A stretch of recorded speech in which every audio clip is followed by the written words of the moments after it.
8 करोड़ अफराद नफ्सियाती मसाइल का शिकार हो चुके हैं। पाकिस्तान के अंदर 8 करोड़ पाकिस्तानी ज़हनी मरीज हो चुके हैं, पागल हो चुके हैं। माहिर नफ्सियात के पास मौजूद है, डॉक्टर्स के पास चले गए, पागल खानों में मुंतकिल हो गए। 8 करोड़ पाकिस्तानी माइल्डली तौर पे ज़हनी डिप्रेशन के मरीज हैं। 8 करोड़ लोग। ठीक है, ये तो समझ लें पाकिस्तान का हर तीसरा, यानी 1, 2, ये 3, हम 3 लोग बैठे हैं। जाहिर बात है, महंगाई की बढ़ती हुई शरह ने आम का दिमाग ही खराब करना है, इसके अलावा और क्या हो सकता है। जो पागल होने की मेन वजह यही है कि मतलब नहीं है, और ऊपर से जितना लोग इतना स्ट्रेस लेते हैं ना इस चीज के ऊपर। सिर्फ ये तैयारी कर रहे हैं कि कैसे ये खत्म हो और आप यहाँ से पाकिस्तान अगर यही सिचुएशन है, पाकिस्तान तो पागल खाना बन जाएगा। फिर तो ये पागल खाना करे ऐसा हो, अल्लाह 100 दफा अल्लाह करे ना ऐसा हो। तो हमारे माइंड में यानी कि दफन कर दिया गया कि पाकिस्तान में हम कुछ कर ही नहीं सकते। पाकिस्तान का कोई मुस्तकबिल नजर नहीं आता। नया फार्मूला मुल्क की अशद जरूरत है, वरना विफाक कंगाल और कंगाल होता रहेगा। घरों में आग लगी हुई है, टेंशन जरूर पे है। आम आदमी की आमदनी और घर के अखराजात में लाखों मील का फासला। के अंदर 8 करोड़ पाकिस्तानी ज़हनी मरीज हो चुके हैं, पागल हो चुके हैं। माहिर नफ्सियात के पास मौजूद है, डॉक्टर्स के पास चले गए, पागल खानों में मुंतकिल हो गए। 25 करोड़ से ज्यादा की आवाम है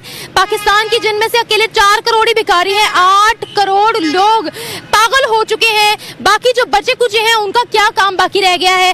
पाकिस्तान के अंदर मसाइल बढ़ते चले जा रहे हैं। जो आवाम हमेशा से अपने जज्बे का दावा करती थी कि पाकिस्तानियों के अंदर जज्बा बहुत ज्यादा है, हम किसी भी कंट्री का गरूर खाक में मिला सकते हैं, दुश्मन का गरूर खाक में मिला सकते हैं, अब वही ज़हनी मरीज हो चुकी है, पागल हो चुकी है। महंगाई की बढ़ती हुई शरह ने आम का दिमाग ही खराब करना है, इसके अलावा और क्या हो सकता है।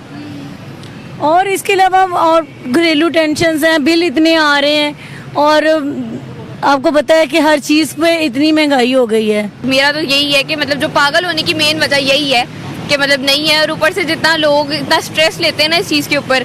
अब आप लोगों के खुद सामने है कि मतलब जो बिजनेसेस सारे खत्म हुए हैं पाकिस्तान से, डीके इमरान खान की हुकूमत के बाद।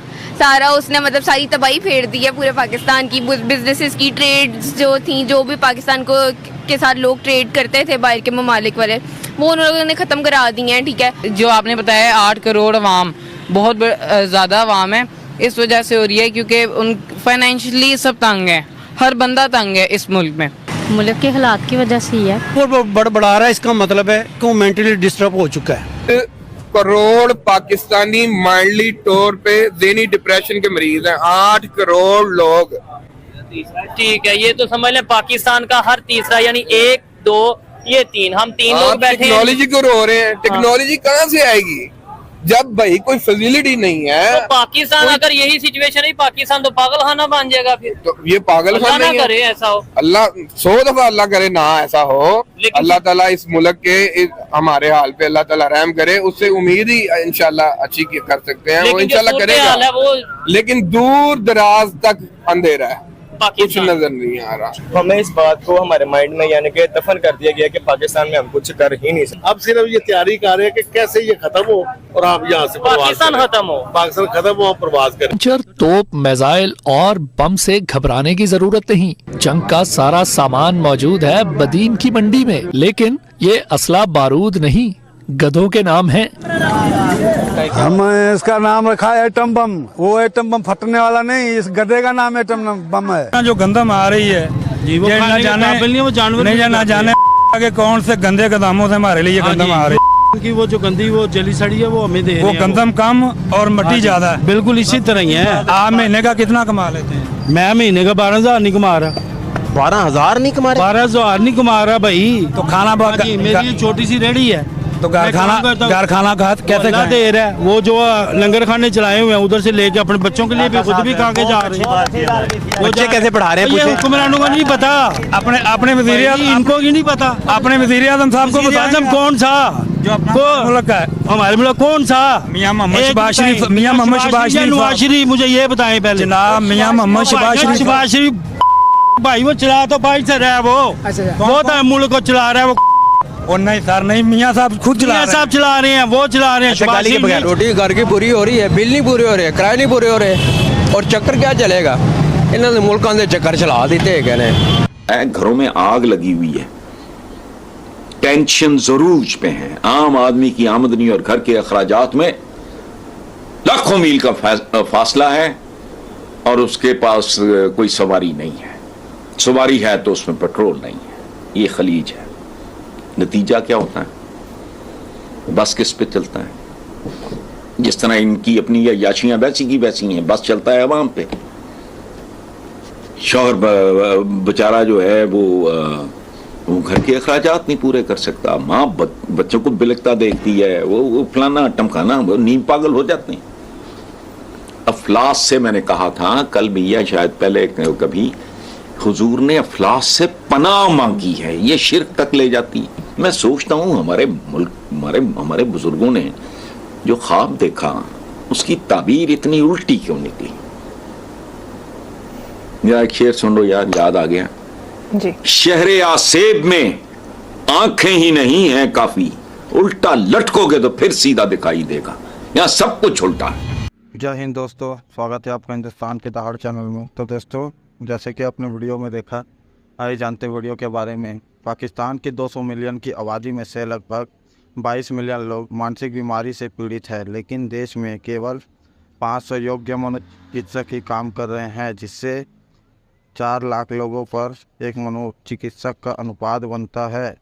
कैदियों के लिए मानसिक स्वास्थ्य देखभाल सुविधाएं, जिनमें उचित अनुवर्ती एवं पुनर्वास प्रणाली शामिल है, पाकिस्तान में पूरी तरह से अनुपस्थित है। परिणाम स्वरूप कैदियों के लिए मानसिक स्वास्थ्य देखभाल सामान्य आबादी की तुलना में बदतर है। पारंपरिक रीति रिवाजों और धार्मिक मान्यताओं से प्रेरित होकर पाकिस्तान में मनोरोग से पीड़ित रोगी होम्योपैथी, प्राकृतिक चिकित्सा, इस्लामी आस्था चिकित्सा और जादू टोना सहित उपचार के विभिन्न पारंपरिक तरीकों का सहारा लेते हैं। पाकिस्तान में मानसिक स्वास्थ्य देखभाल पर अधिक ध्यान देने की और जागरूकता की आवश्यकता है। मानसिक स्वास्थ्य के बारे में बेहतर ज्ञान की आवश्यकता तब उजागर हुई जब पाकिस्तान के सर्वोच्च न्यायालय ने पैरानॉइड सिजोफ्रेनिया से पीड़ित 50 वर्षीय व्यक्ति के मामले पर विचार किया।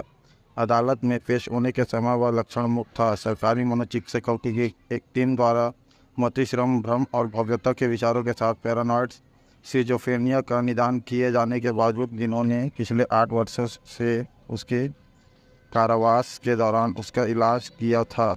दोस्तों, कैदी की मेडिकल रिपोर्ट को कोर्ट ने खारिज कर दिया था।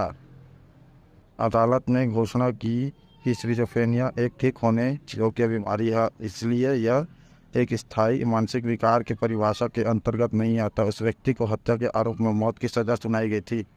इस फैसले की पाकिस्तान में मानवाधिकार समूहों और मनोचिकित्सकों ने कड़ी आलोचना की थी और ब्रिटिश पाकिस्तानी मनोचिकित्सक एसोसिएशन ने भी इसकी निंदा की थी। सर्वोच्च न्यायालय ने पुनर्विचार के लिए की गई अपील में एसोसिएशन से कहा कि WHO के अंतर्राष्ट्रीय रोगों के वर्गीकरण और अमेरिकी मनोरोग एसोसिएशन के डायग्नोस्टिक और सांख्यिकी मैनुअल के अनुसार सिजोफ्रेनिया एक गंभीर बीमारी और लाइलाज बीमारी के रूप में वर्गीकृत किया जाता है। यह घटना के बारे में चिंता पैदा करती है और कानूनी और चिकित्सीय कर्मियों को अपराधियों के साथ कैसे व्यवहार करना चाहिए, उन्हें कैसे दंडित करना चाहिए या ऐसा करने के लिए एक साथ कैसे काम करना चाहिए।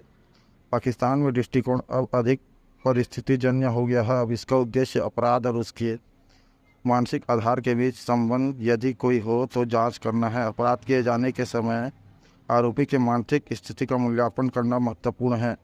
अमेरिका में पागलपन की दलील में दोषी लेकिन मानसिक रूप से बीमार को जोड़ा गया है, जिससे कानूनी प्रणाली को मानसिक रोगी के निगरानी की वाले रोगियों के अस्पताल में प्रवेश की निगरानी करने की अनुमति मिलती है। तो दोस्तों, अगर आपको ऐसी वीडियो देखना पसंद है तो हमारे चैनल को सब्सक्राइब करें तथा वीडियो को लाइक करना भूलें। धन्यवाद। जय हिंद, जय भारत।